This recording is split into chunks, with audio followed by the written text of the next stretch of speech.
மனுஷ வாழ்க்கைய எவ்வளோ டைப்ஸா வேணாலும் பிரிக்கலாம். ஆனா இங்க வயசை வச்சு ரொம்ப சிம்பிளா 3 டைப்ஸா பிரிப்போம். 10, 20, 30. 30 வயசுன்றது ஒரு மெல்லிசான கோடு. கோட்டுக்கு அந்த பக்கம் நம்ம கடந்து வந்த இளமை பருவம், இல்ல வாழ்ந்துட்டு இருக்க நாட்கள்னு கூட சொல்லலாம். கோட்டுக்கு இந்த பக்கம் இனி நாம வாழ போற நாட்கள். 10 வயசுக்குள்ள நம்ம என்ன மாதிரி லைஃப் ஸ்டைல் வாழணும் அப்படின்றத நம்மளால முடிவு பண்ண முடியாது. ஏன்னா அப்பா அம்மாவே அதெல்லாம் பார்த்துப்பாங்க. அடுத்து வர 10 to 20 வயசும் அப்படிதான், அவங்களே நமக்கான எல்லா விஷயங்களையும் பண்ணிடுவாங்க. ஆனா அதுக்கப்புறம் வர 20 to 30 வயசு தான் கொஞ்சம் த்ரில்லிங்கான போர்ஷன். ஏன்னா நம்ம வாழ்க்கைய நாமளே வாழ ஆரம்பிப்போம். அதுக்குள்ள நம்ம வாழ்க்கையில இருக்க வேண்டிய சில விஷயங்களை தெரிஞ்சுக்கலாம்.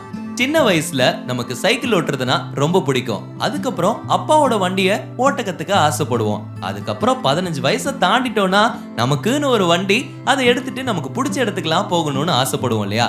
சில பேரு கல்லூரி நாட்கள்லயே எப்படியாவது சாதிச்சு வீட்டுல வண்டியை வாங்கிடுவாங்க. சில பேரு நான் வேலைக்கு போய் நானே சம்பாரிச்சு வண்டி வாங்குவேன்னு ஒரு வைராக்கியத்தோட இருப்பாங்க. இதெல்லாம் நம்ம 30 வயசுக்குள்ளேயே வாழ்ந்து இருக்க வேண்டிய வாழ்க்கை முறை. இதுல காதல்னு ஒண்ணு இருக்கணும்ல, அது எங்க இருக்கு நெக்ஸ்ட் அப்படின்னு உங்க மைண்ட் வாய்ஸ் எனக்கு கேக்குது. காதல்ன்றது ஸ்கூல்லயோ காலேஜ்லயோ ஏன் வேலை செய்யற இடத்துலயாவது இருக்கணும். அது ஒன் சைடாவும் இருக்கலாம், டபுள் சைடாவும் இருக்கலாம். ஆனா உண்மையா ஒருத்தவங்களை காதலிச்சிருக்கணும். அப்படி 30 வயசுக்குள்ள நீங்க யாரையும் காதலிக்கலனா நிஜமாலே நீங்க ஒரு சிட்டி ரோபோ தாங்க. இதுல சோகம் என்னன்னா, சிட்டிக்கு கூட ஒரு லவ் ஸ்டோரி இருக்கு. வாழ்க்கையில லவ் முக்கியம் தான், ஆனா லவ்வே வாழ்க்கை கிடையாது. நம்ம லவ் பண்ண மாதிரி வாழ்க்கையை வாழணும்னா அதற்கான ஒரு அடித்தளத்தை உருவாக்கணும். படிக்கிறது, வேலைக்கு போறது, இதெல்லாம் தாண்டி உங்க திறமைன்னு ஒண்ணு இருக்கும்ல, அதற்கான துறைன்னு ஒண்ணு இருக்கும்ல, அதுல நீங்க பெரிய ஆளா வரணும்னா அதற்கான அனுபவத்தை உங்க 30 வயசுக்குள்ளேயே கத்துக்க ஆரம்பிச்சிருக்கணும். ஏன் 30 வயசுக்குள்ளன்னு சொல்றேன்னா, இந்த வயசுக்குள்ளதான் உங்க வாழ்க்கையை வச்சு எவ்வளோ எக்ஸ்பெரிமெண்ட் வேணாலும் பண்ணலாம். எவ்வளவு அடிச்சாலும் எவ்வளவு அடி வாங்கினாலும் தாங்கக்கூடிய சக்தியும் திரும்ப எழுந்து வர சக்தியும் உங்ககிட்ட இருக்கும்.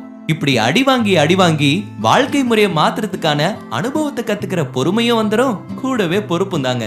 இதே நேரம் நம்ம படிக்கவும் செஞ்சிருக்கணும். நாங்கெல்லாம் ஸ்கூல் காலேஜ் போகும்போதே படிக்க மாட்டோம், இப்ப என்ன படிக்கிறதுன்னு கேக்குறீங்களா?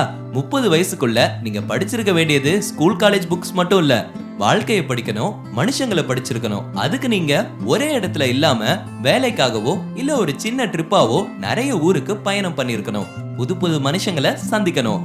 அதுவும் தனியா போனீங்கன்னா இன்னும் நிறைய விஷயங்களை கத்துக்கலாம். இதுவே உங்க வாழ்க்கை முறையில ஒரு முக்கியமான டேர்னிங் பாயிண்டாவும் அமையும். ஆனா 30 வயசுக்குள்ள வாழ்க்கை முறையை மாத்துற மிகப்பெரிய டேர்னிங் பாயிண்ட்னா கல்யாணம் பண்றது தானே? ஆமா, மிகப்பெரிய டேர்னிங் பாயிண்ட் தான். ஏன் 30 வயசுக்குள்ள கல்யாணம் பண்ணணும்னா, கணவன் மனைவிக்குள்ள இல்லற வாழ்க்கை ரொம்ப சந்தோஷமா இருக்கும். 2 பேரும் நண்பர்கள் போல வாழ்க்கைய வாழ ஆரம்பிப்பாங்க. விட்டு கொடுக்கிற மனப்பான்மை ஒருத்தவங்களோட இன்னொருத்தவங்களுக்கு அதிகமாவே இருக்கும். ஆமாப்பா, நாங்களும் ரொம்ப நாளா அதுக்கு தான் காத்துக்கிட்டு இருக்கோம் 90s கிட்ஸ் எல்லாம் நினைப்பீங்க. நல்லதே நடக்கும். கல்யாணம் பண்ணா செலவு இன்னும் டபுள் மடங்காகும், வாழ்க்கை முறையவே புரட்டி போட்டுருன்னு ஒரு பயம் இருக்கும். அதுக்காகவே நாம இன்னும் நிறைய சம்பாதிக்கணும்னு தோணும். ஆனா அவங்க அதை வாங்கிட்டாங்க, இவங்க இதை செஞ்சிட்டாங்கன்னு அதை வாங்குறது இதை பண்றதுன்னு ஆசைக்கு மீறி வாழ ஆரம்பிச்சோம்னா லோன் இஎம்ஐல இருந்து ஏகப்பட்ட கஷ்டங்கள் உங்களை 30 வயசுக்கு முன்னாடியே துரத்த ஆரம்பிச்சிரும். அப்புறம் நீங்க ஆசைப்பட்ட மாதிரியும் வாழ முடியாம, மத்தவங்கள மாதிரியும் வாழ முடியாம ஏதோ ஒரு சுமாரான வாழ்க்கைய வாழ்ந்துட்டு இருப்பீங்க.